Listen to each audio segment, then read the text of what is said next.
For the Navy, this threatens to be a real public relations scandal. What you have here are videos that were supposed to stay within the confines of a ship. They were made in 2006, 2007, when the aircraft carrier, the USS Enterprise, was on station supporting military actions in Iraq and Afghanistan.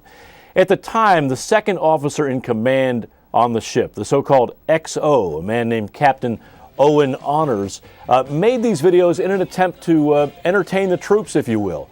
Now, he knew that he was right up and maybe even over the line when he says repeatedly on the tapes, well, I've gotten complaints about these before, but no one has ever complained in my face. And then he goes on to say the captain, meaning the commander of the ship, and the admiral know nothing about this, so don't hold them accountable.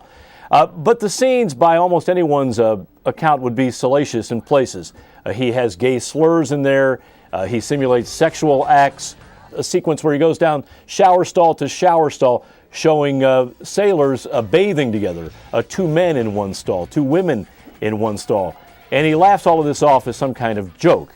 Now, the Navy has started an investigation to find out who knew what when, and whether Captain Honors was over the line or not, and whether his commanding officers who were told about complaints a few years ago, whether they acted appropriately or not. But what's interesting is that Facebook now has a forum with former officers and former sailors who served with Captain Honors on there defending Captain Honors, saying he's the best the Navy has to offer.